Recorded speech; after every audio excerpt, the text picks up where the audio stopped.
বাংলাদেশের স্বার্থ, বাংলাদেশের মানুষের স্বার্থকে সব এক নম্বর প্রায়োরিটি দিয়ে সকল পররাষ্ট্রনীতি বাস্তবায়িত হবে ইনশাআল্লাহ। দীর্ঘ 17 বছরের আন্দোলন সংগ্রামের পরে, জুলাই গণ অভ্যুত্থানের পরে আমাদের এই বহু প্রতীক্ষিত সংসদ নির্বাচনের মধ্য দিয়ে বাংলাদেশে আবার গণতন্ত্র প্রতিষ্ঠিত হয়েছে, জনগণের ভোটাধিকার প্রতিষ্ঠিত হয়েছে এবং জনগণের যে আশা আকাঙ্ক্ষা সেটা ভোটের মাধ্যমে প্রতিফলিত হয়েছে।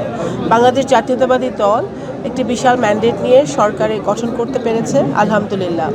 আমরা আজকে বাংলাদেশে পররাষ্ট্রনীতি শুধু নয়, বাংলাদেশের সকল নীতি পরিচালিত হবে, প্রতিফলিত হবে আমাদের সবার আগে বাংলাদেশ নীতিতে।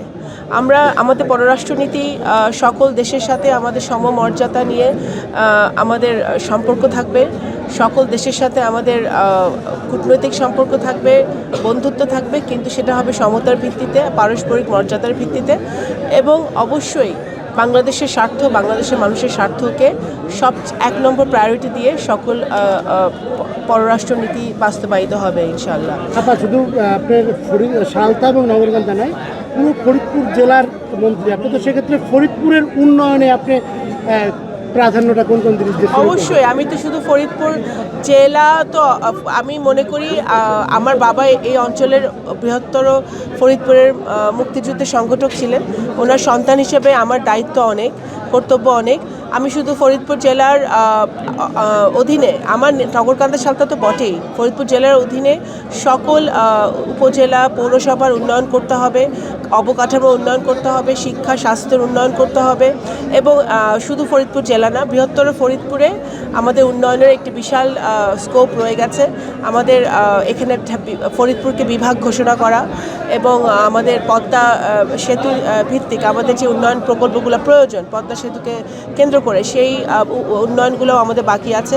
অনেক উন্নয়ন এই অঞ্চলের মানুষের ভাগ্য উন্নয়ন, নারীদের ভাগ্য উন্নয়ন, আমাদের যুব সমাজে ভাগ্য উন্নয়নে অনেক কিছু করার আছে।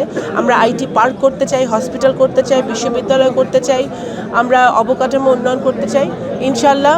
যদি বাংলাদেশ জাতীয়তাবাদী দল, আপনারা দেখেছেন ইতিমধ্যেই মাননীয় প্রধানমন্ত্রী জনাব তারেক রহমান রোজার মাসেই আমাদের একটা পাইলট প্রজেক্ট হিসেবে আমাদের ফ্যামিলি কার্ড চালু হবে ইনশাআল্লাহ। সেটা সারা দেশে আস্তে আস্তে আরও বাড়বে। তো আমাদের কাজ, আমরা যে প্রতিশ্রুতি মানুষকে দিয়েছি, বাংলাদেশ জাতীয়তাবাদী দল যে প্রতিশ্রুতি দিয়েছে সেই প্রতিশ্রুতি আমরা রাখি এবং রাখবো।